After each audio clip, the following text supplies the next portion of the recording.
My name is Dave Cronk. I'm a general contractor and I like doing decorative concrete. But as a general contractor, I've had a lot of experience doing other things besides this. Kind of a jack of all trades, master of none, but nonetheless I think concrete is really where my expertise lies. That said, I'm over at a project right here in Rockland, California, and what we decided to do is something real typical to what I've been doing for, gosh, almost 15 years now.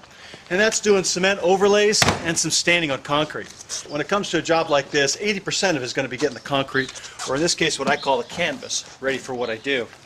That's everything from scrubbing the concrete, pouring acid on it, power washing it, putting glues and adhesives down to make the cement stick to it, you name it.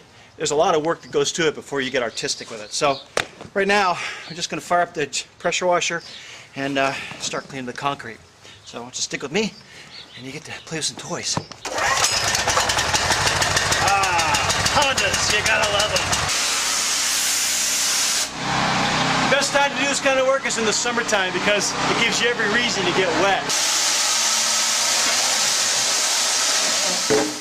Come here for a second. When you look at this concrete, a meager attempt at trying to put some stains down the concrete has actually failed over a period of time. This is something that we see often, where some people come in, they'll put some cement stains down, and then after a while, the stain's coming off, it's coming right back to the original concrete color. And basically that boils down to prep work. Whatever was down there before they put a stain down didn't allow that stain to stick as good as it should. So now it's time to do the job right the first time. Well, no, that's the second time. I use different kinds of cement for different kinds of projects. I have one that has fibers in it. When you mix it together, it looks like it's full of cat fur. You can even see the little hairs just kind of messing around. You can see them poking up there? Yeah. That is what makes this product perfect for joints like this. If you were to use, see, you gotta understand something. Typical cement becomes rigid when it's fully cured. You've got a joint here that's going to continue to expand and contract through moisture. So by putting this in there, that fiber allows it to expand and contract without breaking. As a general contractor, I've built homes, I've poured concrete, I've done some electrical work, some plumbing work. I've done a lot of different things. But they have to be artistic, and I really like that artistic side of things. So when it comes down to a third of my life being spent working, I want to make sure it's something that I really like to do, because that's where passion comes in. And when you get passion, you get creativity. Now we're going to mix up some mud.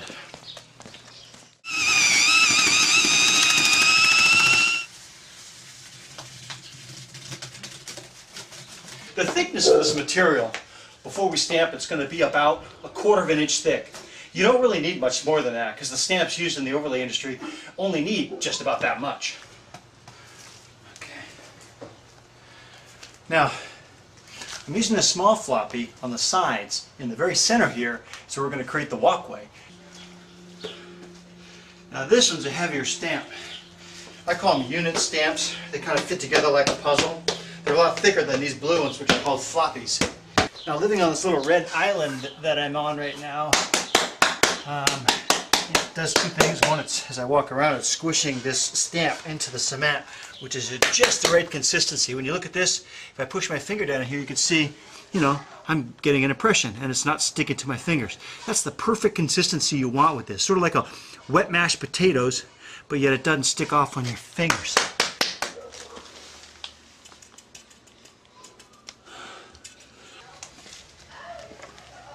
We just put down about 200 square feet of stamp overlay product. Obviously the next steps are let this dry.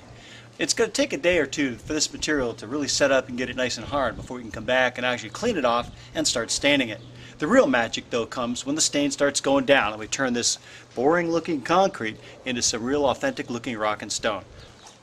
Well, here we are on day 3 of the project. This is a decorative concrete artist's best friend. It's great for grinding and saw cutting lines and making it look, well, you could actually make lines in it so that it actually made stones by themselves by sculpting and carving it with this diamond blade here.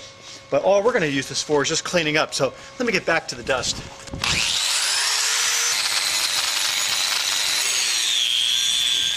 When we put that stamp mix down before, and we use those rubber stamps to make that impression, we used a product that actually keeps the stamp from sticking to the cement. Well, that residual chemistry now has to come off. The canvas is ready, it's ready to put color down. Now's the time to have some fun. So what we're going to do is put a base color down, and this will be the same color that I put over both the rock stamped area as well as the broom finish cement over here.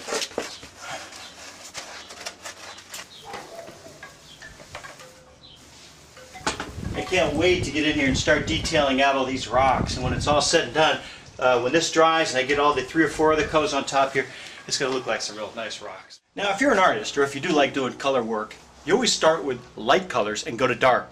If you do it the other way around, your obvious dark colors are going to cover over anything you've put down that was light. So you want to layer it up, starting out with the light colors and go to dark. And that's typically the best way to give you that real depth of field when you're looking at the layers of color. See up here, as it starts to feather out, it's going to leave some dark spots, light spots, just as if it was like the gravel. And the thing about this stain too is that the longer you set it down for, it's going to keep moving, keep doing what it's designed to do, and kind of layering up all these colors. So it'll seek the low spots, kind of float into these little puddles, and leave that lighter color on the top. And then we've got another color that we're going to put down. It's called dark chocolate. This is real gray. The other one is more of a, well, dark chocolate. Okay, we put down this stamp overlay product and stained it to make it look like these stepping stones. This part of the project turned out fantastic, but now we've got this small little area here, about 100 square feet, that we put a base color down, which was the same base color we had here. The problem is, the two don't match right now. So the goal here is to take some of these decorative stains here, these darker browns and adobes and so on, and put them over top of that base color there. Let me show you what I'm talking about.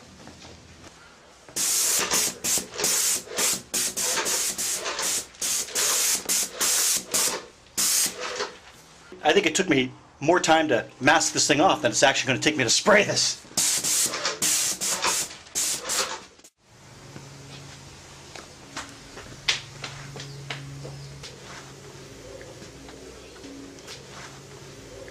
I just finished sealing this with some acrylic sealer. That'll protect it for years to come.